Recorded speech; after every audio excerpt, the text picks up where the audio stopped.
വയസ്സായി നിങ്ങൾക്ക്? 80 വയസ്സായി. നിങ്ങൾ ഒറ്റക്കുള്ളൂ? ഈ കൂട്ടിന് ഈ ആളുകൾ മാത്രം?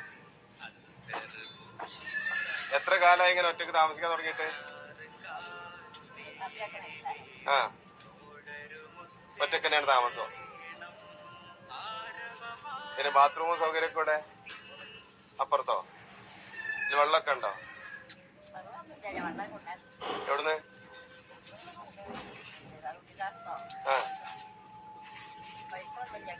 ഇല്ല.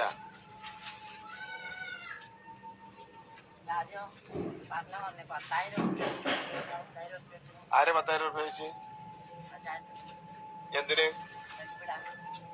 എവിടുന്നാ വൈപ്പിടാനല്ലോ? ഇവിടെ കുടിവെള്ളം വരുന്നോടുത്തുന്നാ?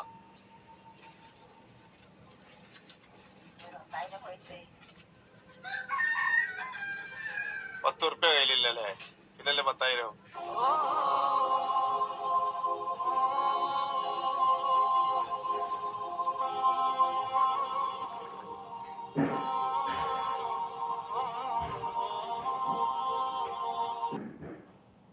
ഈ വീഡിയോ ഉണ്ടല്ലോ, ഇതിൻ്റെ ഇടയ്ക്ക് ബുള്ളറ്റ് മാനു എന്ന് പറയുന്നൊരു യൂട്യൂബ് ചാനലിലെ ആൾ എടുത്ത വീഡിയോ ആണ്. ഈ ഉമ്മ എന്ന് നമ്മളോടൊപ്പം ഇല്ല എന്നാണ് ഞാൻ കേട്ട ന്യൂസ്.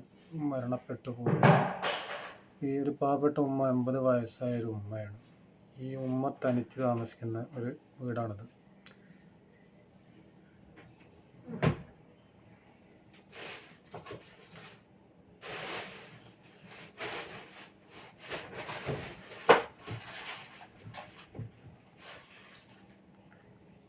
സത്യം പറയുകയാണെങ്കിൽ പറയാൻ പോലും വാക്കുകൾ കിട്ടാത്ത ഒരു ഇതാണ് കേട്ടോ.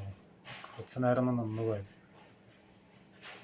കുടിവെള്ളം പോലും എത്തിക്കാൻ പഞ്ചായത്ത് പോയി പറഞ്ഞപ്പോൾ 10,000 ഉറുപ്പ്യ വേണമെന്ന്. ഈ ഉമ്മനോടൊക്കെ 10,000 ഉറുപ്പ്യ ചോദിക്കുന്ന അവരെ ആരായാലും ഇത് കണ്ടിട്ടെങ്കിലും ഒന്ന് സങ്കടപ്പെടാൻ നിങ്ങൾ മനസ്സ് കാണിക്കണം. പിന്നെ ബാത്റൂമിൻ്റെ കാര്യം ചോദിക്കുന്നുണ്ട്. ബാത്റൂം അവിടെയാണ്. ബാത്റൂമിൽ വെള്ളമൊക്കെ ഉണ്ടോ ചോദിച്ചപ്പോഴാണ് ഈ ബുള്ളറ്റ് മാനിനോട് പറയുന്നത് വെള്ളം ഇല്ല, വെള്ളം അവിടെ എവിടെയെങ്കിലുമൊക്കെ പോയിട്ട് കൊണ്ടുവന്നിട്ടാണ് ഉപയോഗിക്കുന്നതെന്ന്. അവിടെ ഇവിടെയൊക്കെ പോയിട്ട് പഞ്ചായത്തിൽ പറഞ്ഞിട്ട് 10,000 ഉറുപ്പ്യ വേണം. 10 ഉറുപ്പ്യൻ്റെ കയ്യിൽ എടുക്കാനെന്നാണ് ഉമ്മ പറയുന്നത്. അതാണ് നമ്മുടെ നാടിൻ്റെ ഇന്നത്തെ അവസ്ഥ. ഇങ്ങനത്തെ പാവപ്പെട്ട ആളുകളൊന്നും സംരക്ഷിക്കാൻ ഒരാളും മുന്നോട്ട് വരുന്നില്ല എന്നാണ് എനിക്ക് പറയാനുള്ളത്. എല്ലാവരും ഇങ്ങനത്തെ വീഡിയോകൾ ഇങ്ങനത്തെ കാണുമ്പോൾ ഒന്ന് മുന്നിട്ട് വന്നിട്ട് ഇവരെ സഹായിക്കാനുള്ളൊരു മനസ്സ് കാണിക്കുക. അള്ളാഹു ഇവരെ പോലത്തെ ആളുകളെ എല്ലാം സംരക്ഷിക്കാനും അതുപോലെ മറ്റുള്ളവരുടെ കയ്യിൽ പണം കൊടുത്തിട്ട് ഇവരെ പോലത്തെ ആളുകൾക്ക് സഹായിക്കാനുള്ളൊരു തൗഫീഖ് നൽകട്ടെ എന്ന് നമുക്ക് പ്രാർത്ഥിക്കാം.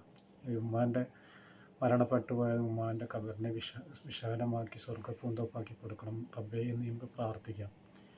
എനിക്കിത്രേ പറയാനുള്ളൂ. അള്ളാഹു ഈ ഉമ്മാക്ക് സ്വർഗം നൽകി അനുഗ്രഹിക്കട്ടെ എന്ന് നമുക്ക് പ്രാർത്ഥിക്കാം. അസ്സലാമു അലൈക്കും.